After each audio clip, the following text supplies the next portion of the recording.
Vou contar um pouquinho aqui para vocês a cronologia de como a gente teve o ser, o fazer, a era do ter, a era do consumir, a manipulação de tudo isso e como chegamos nos dias atuais. Então vou contar um pouquinho para vocês a cronologia de como tudo isso aconteceu. E eu queria começar lá com os gregos, de 500 a 300 anos antes de Cristo. A gente chega ali a Platão, já no auge do projeto grego, com o desejo de saber. E antes dele veio Tales, Anaximandro, Heráclito, Sócrates. Todos esses já haviam colocado as primeiras pedras. Mas para os gregos clássicos, o homem tinha um destino superior, tornar-se sábio, descobrir a verdade, buscar a virtude, a excelência do ser. E a filosofia ela nasce com um exercício de superação da ignorância do domínio de si. O apogeu dessa vontade de ser sábio foi ali entre os séculos 5 e 4 a.C., com Sócrates, Platão e Aristóteles. E ali floresceu o ideal de um homem que busca a verdade por amor ao saber, que é o que significa filosofia. E não por poder ou riqueza, era o ser e saber. Mas esse ideal grego ele tinha um problema. Ele não era expansivo nem sustentável politicamente. Os gregos não conseguiam transformar a sabedoria em unidade política. E aí as cidades-estado brigavam entre si e a guerra interna foi ali o seu calcanhar de Aquiles, literalmente. E depois a gente vem ali já para a era romana. O desejo do romano de ser poderoso e eterno. E aí já estamos falando de 200 anos antes de Cristo a 400 depois de Cristo. Então a gente teve uma fatia longa de 600 anos disso. E aí Roma observa a Grécia, admira a cultura, mas não deseja tanto a sabedoria, ela deseja o poder. A força romana constrói um império vastíssimo. Quando percebem que a força pura não ia garantir a eternidade do império, surge ali o segundo pilar, o direito. E aí Roma cria um sistema jurídico poderosíssimo, ordenado, racional, capaz de organizar os povos conquistados, pacificar territórios e garantir a longevidade, né? Quase que não sai, administrativa do império. E aí o direito romano é a tentativa do romano sistematizar o seu poder e criar uma forma de dominação civilizatória que fosse além da espada. Mas como Grécia, Roma também desabou, o que mostrava o limite do ser forte. E aí pega um gancho aqui e falo da era egípcia. Então os egípcios com o seu ideal de ser imortal. E aí essa faixa de período foi muito longa. Começou ali 3.000 anos antes de Cristo, foi até 500 anos antes de Cristo. Esse ideal da sociedade egípcia, dominada e liderada pelo faraó. E aí a obsessão ali da vida após a morte moveu toda a civilização egípcia. Suas pirâmides, seus rituais, seus processos de mumificação, toda a sua engenharia para construir tudo isso, a sua astronomia. Isso tudo fez com que eles evoluíssem a medicina. Porque se eu quero ser mortal, eu quero durar o mais tempo possível. E eu precisava conhecer como é que funcionava o corpo humano. E aí eles evoluíram muito, deixaram muita contribuição para a medicina. Então, o ideal do egípcio, daquela época, era ser imortal. O outro era ser poder. Esse ser imortal. E aí a gente avança bastante no tempo e chega ali no mercantilismo, que já é o ideal do fazer e ter. Isso já foi em média entre os anos 1500 e 1600. E aí, séculos depois, de tudo isso que eu estou contando para vocês, o ser começa a ceder espaço para o ter. E aí, com as grandes navegações, a colonização, o comércio global, surge o mercantilismo. E agora não mais basta ser sábio, poderoso ou eterno. O desejo central passa a ser possuir coisas, acumular riqueza, produzir, explorar e consumir. O mundo entra num ciclo de fazer para depois ter. E a economia começa a ser o motor da existência de todos. As hortas comerciais alimentam as monarquias e aí nasciam as primeiras corporações. E a humanidade inaugura sua fase produtiva. Quem tem mais ouro, terras, escravos, produtos exóticos, tem mais poder. E aí a gente vem ali com o surgimento do controle emocional de Pavlov. E aí já estamos em 1860. Já avançamos bem a história. Aí, mas o ter tem um problema. Ele depende do desejo, de como as pessoas desejarem continuamente. Como é que eu faço? Ele precisa desejar sempre a mesma coisa. Eis que entra em cena Ivan Pavlov. Ele nasceu em 1849 e faleceu em 1936. E aí, nos seus experimentos com cães, Pavlov descobre os mecanismos do condicionamento clássico, que é estímulo, resposta, reforço e hábito. Ele percebe que as emoções podem ser programadas. E aí nasce a ciência do controle comportamental pelo estímulo condicionado. Essa descoberta é a semente do que viria depois. Porque se você controla o desejo, você controla o consumo.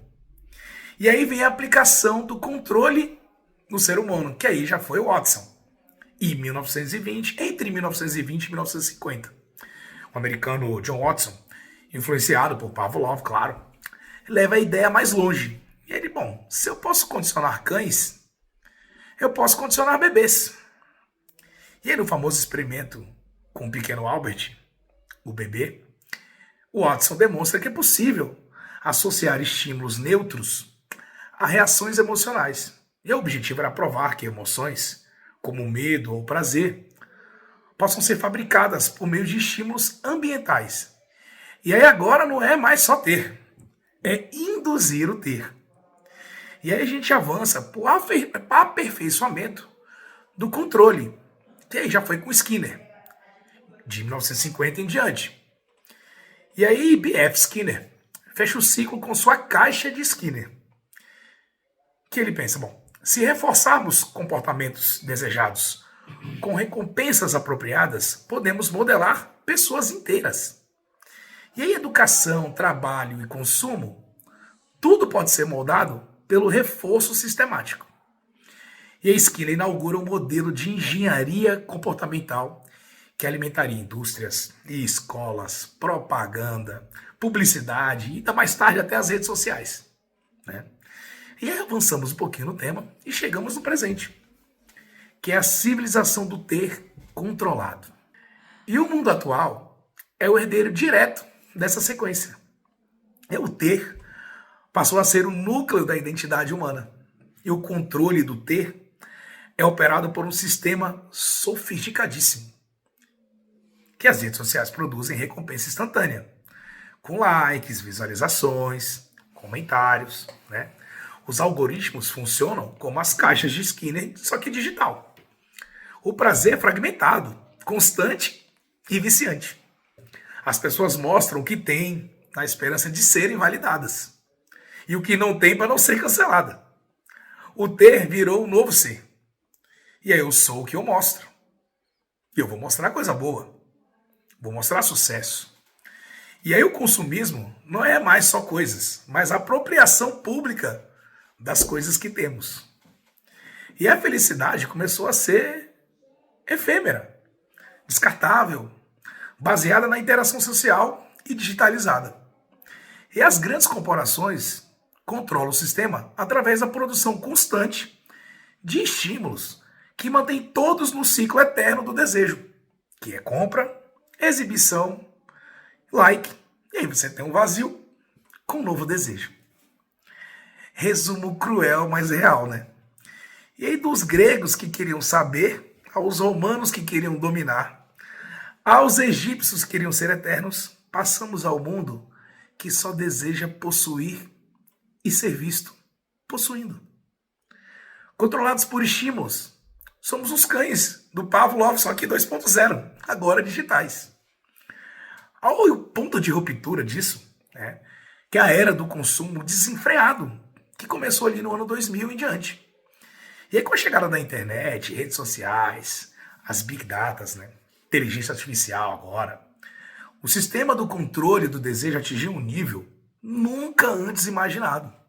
E aí não é mais só controlar emoções ou reforçar comportamentos com estímulos simples, como fizeram lá Pavlov, Watson ou Skinner. Agora, as próprias aspirações humanas são constantemente recalibradas em tempo real.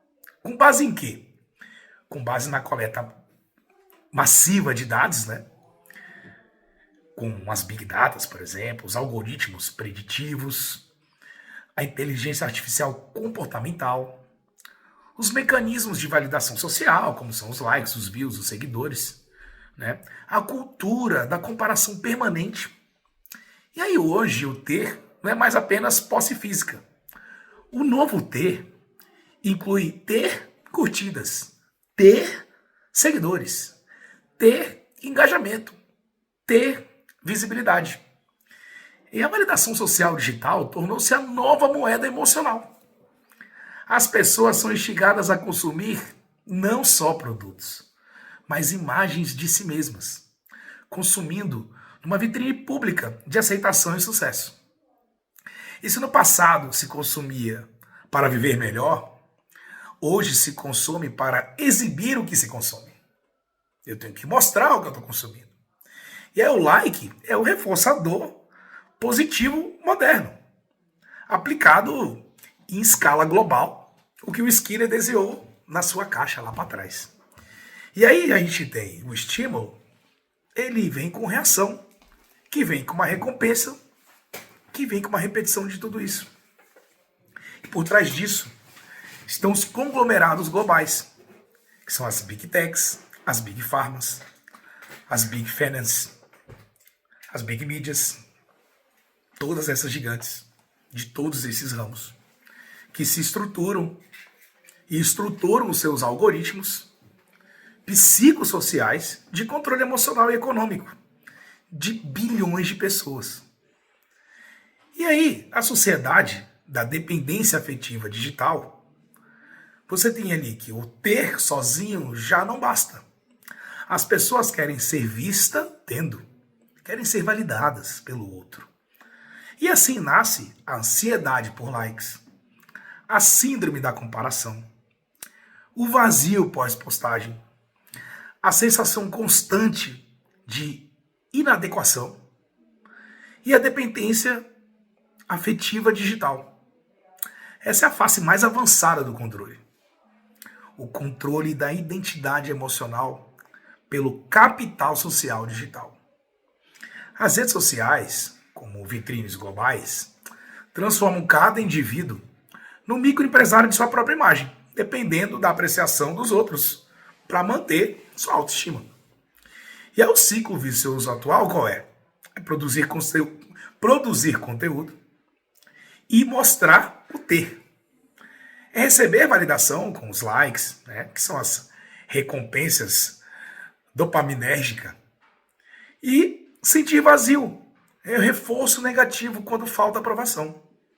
E aí volta a produzir com reforço contínuo para manter o consumo externo, para gerar novos conteúdos a serem exibidos. E aí o culminar é ser escravo do ter. Nunca o humano esteve tão afastado do ser autêntico. O ser foi suprimido. O fazer, utilitário. E o ter é o símbolo de pertencimento. E o controlar virou um sofisticado jogo de engenharia emocional. E hoje, somos uma civilização onde o mercado fabrica o desejo. As redes sociais manipulam a autoestima. Os algoritmos reforçam as inseguranças. E o consumo sacia naquele momento. E o vazio retorna com mais força. E aí um resumo brutal disso tudo é que saímos do desejo grego, lá para trás, de saber, e chegamos ao vício moderno de ser visto tendo. A humanidade tornou-se refém do seu próprio desejo fabricado. Claro, isso não é, eu não estou generalizando, mas é uma grande maioria. E aí você tem a transição do ter para o ser. O caminho da reversão sistêmica com a teoria da razão. E aí o problema? Bom, estamos hoje numa espiral. Produzimos mais do que consumimos. Consumimos mais do que precisamos. Nos expomos mais do que somos. E, ironicamente, somos cada vez menos o que verdadeiramente somos. E o planeta já dá sinais físicos dessa exaustão. Aquecimento global, exaustão dos recursos, crise climática, colapso emocional das sociedades, epidemias da ansiedade, depressão, vazio existencial e muito mais. E o modelo de fazer e do ter, ele está esgotado. Porque não há limite físico para ter. Não há limite psicológico para o desejo. Mas há limite para o planeta e para a saúde mental. E aí a solução é a volta do ser. Só que num caminho sustentável. A reinversão da lógica do ter para o ser. Não se trata de abandonar o fazer e o ter, mas de resgatar o ser como propósito primário. O fazer e o ter passam a ser consequência natural da evolução interna e não motores descontrolados da compulsão. Ser o melhor que posso ser, para mim, para os meus, para o planeta. Esse é o novo eixo evolutivo. Mas o ser não nasce espontaneamente. É preciso se conhecer. E aí entra o autoconhecimento. É preciso entender como funcionamos como sistema humano. E aí entra a proposta concreta, que é o método surgir sistêmico, da teoria da razão. A teoria da razão, que eu vou abreviar aqui para TR, ela oferece como funciona toda essa transição. E aí a base do TR, ela vem de um princípio radical, que é o ser humano, é um simples múltiplo de consciências. Interativo, dinâmico, biológico e energético.